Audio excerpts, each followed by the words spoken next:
YouTube రామరాజ్యం channel ప్రేక్షకులకు నమస్కారం. ఈరోజు ప్రధాన అంశం ముఖ్యంగా నిన్న జరిగిన పులివెందుల పోలింగ్ సరళి చూస్తే ప్రశాంతంగా జరిగాయి. ఎటువంటి గొడవలు అనేటివి జరగలేదు. దీనికి ప్రధాన కారణం పులివెందుల ప్రజానికం చర్చించుకోవడం ఏమిటి అంటే బీటెక్ రవి తీవ్ర కృషి వల్లనే ప్రశాంతంగా ఓట్లు జరిగాయని అంటున్నారు. ఈ వీడియో మీరు చూసే ముందుగా మీరు నా ఛానల్ను లైక్ చేయండి, షేర్ చేయండి, ఆ తర్వాత సబ్స్క్రైబ్ చేయండి. మీరు నా ఛానల్ను లైక్ చేసి షేర్ చేసి సబ్స్క్రైబ్ చేయడంతో పాటు ఇంకా నలుగురితో సబ్స్క్రైబ్ చేపిస్తే ఇదే వీడియో 10 నుంచి 20 మందికి మీరు చేర్పించినట్లు ఉంటుంది. ఇక అసలు విషయానికి వద్దాం. గత కొన్ని ఏళ్లుగా పులివెందులలో ఎన్నికలు జరిగాయి. ఆ ఎన్నికలు ఏ విధంగా ఉండేవి అంటే దొంగ ఓట్లు, అటు తర్వాత సైక్లింగ్, అటు తర్వాత మహిళలు కూడా భారీగా దొంగ ఓట్లు వేసేందుకు వచ్చేవారు. అక్కడక్కడ గొడవలు కూడా జరిగేటివి. ప్రధానంగా పులివెందులలోని పాత బస్టాండ్ సమీపాన ఉన్న సత్రం బడి వద్ద కావచ్చు, రవీంద్రనాథ హై స్కూల్ వద్ద కావచ్చు, అక్కడ ఎప్పుడు గొడవలు జరిగేవి. ఆ బూతుల వద్ద బాంబులు కూడా విసురుకున్న కాలాలు కూడా ఉన్నాయి. అసలు ప్రత్యర్థుల కారు అద్దాలను ధ్వంసం చేసి ప్రత్యర్థుల కార్లను కాల్చిన కాలాలు ఆ బూతుల వద్ద ఉన్నాయి. కానీ ఎప్పుడు ప్రశాంతంగా ఎన్నికలు జరిగాయి అంటే అది కేవలం బీటెక్ రవి అనుచరులు, అటు తర్వాత కార్యకర్తలు.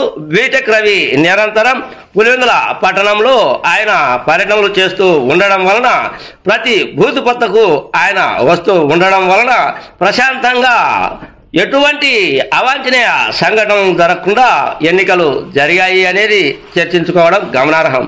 అయితే అందుకు పోలీసులు కూడా సహకరించారు. ముఖ్యంగా సిఐ ఎంతో సహకరించినట్లు సుస్పష్టంగా కనపడుతూ ఉంది. తెలుగుదేశం పార్టీ కావచ్చు, వైకాపా పార్టీ కావచ్చు, ఎవరు అయితేనేమి తీవ్రమైన చర్యలు ఉంటాయి.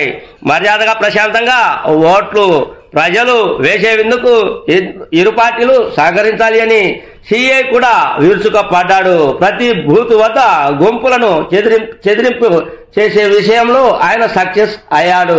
సిఐ కూడా సక్సెస్ కావడం కూడా ఇది ఒక కారణం.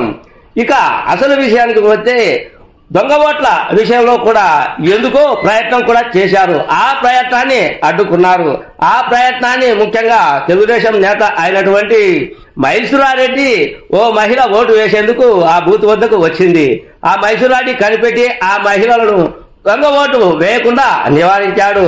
ఈ పక్క వీడియోలో చూస్తూ ఉన్నారు కదా. ఇకపోతే బీటెక్ రవి అనుచరులు ముఖ్యంగా ప్రతి బూత్లోనూ ఏజెంట్లు గతంలో ఏ విధంగా ఏజెంట్లు ఉండేవారు అంటే గతంలో బెదిరింపులకు, ఆ తర్వాత ఏదో విధమైన వారు తాయిలాలతో ఆధారపడి ఆ ఏజెంట్లు కూడా కొద్దిగా వెనుక తగ్గేవారు. కానీ ప్రస్తుతం అటువంటి పరిస్థితి లేవనెత్తలేదు. ధీటుగా ఏజెంట్లు కూడా ప్రత్యర్థుల ఏజెంట్లను ధిక్కరిస్తూ దొంగ ఓట్లను వేయకుండా వాళ్ళ ప్రయత్నం కూడా సక్సెస్ అయ్యింది. ఏది ఏమైనప్పటికీ ఎన్నడూ లేని విధంగా గత 40 ఏళ్లుగా పులివెందుల్లో ప్రశాంతంగా ఓట్లు జరగడం పెద్ద చర్చాంశనీయం అయ్యింది. అటు తర్వాత ప్రత్యర్థులైన అభ్యర్థులు కొంతమంది పులివెందుల పట్టణంలో గతంలో సంచరించేవారే కాదు. మరి ఎందుకో కానీ ప్రస్తుతం బీటెక్ రవి తెలుగుదేశం అభ్యర్థి ముఖ్యంగా పులివెందుల పట్టణంలోనే నిఘా పెట్టి ప్రతి ఎన్నికల బూతులో తన కార్యకర్తలతో, నాయకులతో సంచరించడం పెద్ద ఇది కూడా చర్చాంశనీయం అయింది.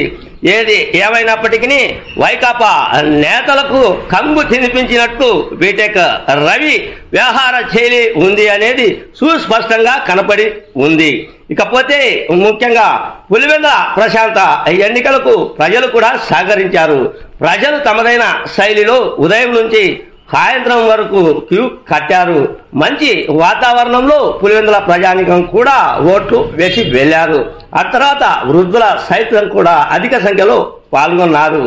ఈ విధంగా తన ఓటును ప్రతి ఓటరు వినియోగించుకొని ప్రశాంతమైన వాతావరణ ఎన్నికలు పులివెందుల్లో జరిగాయి అనేది ఇది పెద్ద చర్చాంశనీయం అయ్యింది.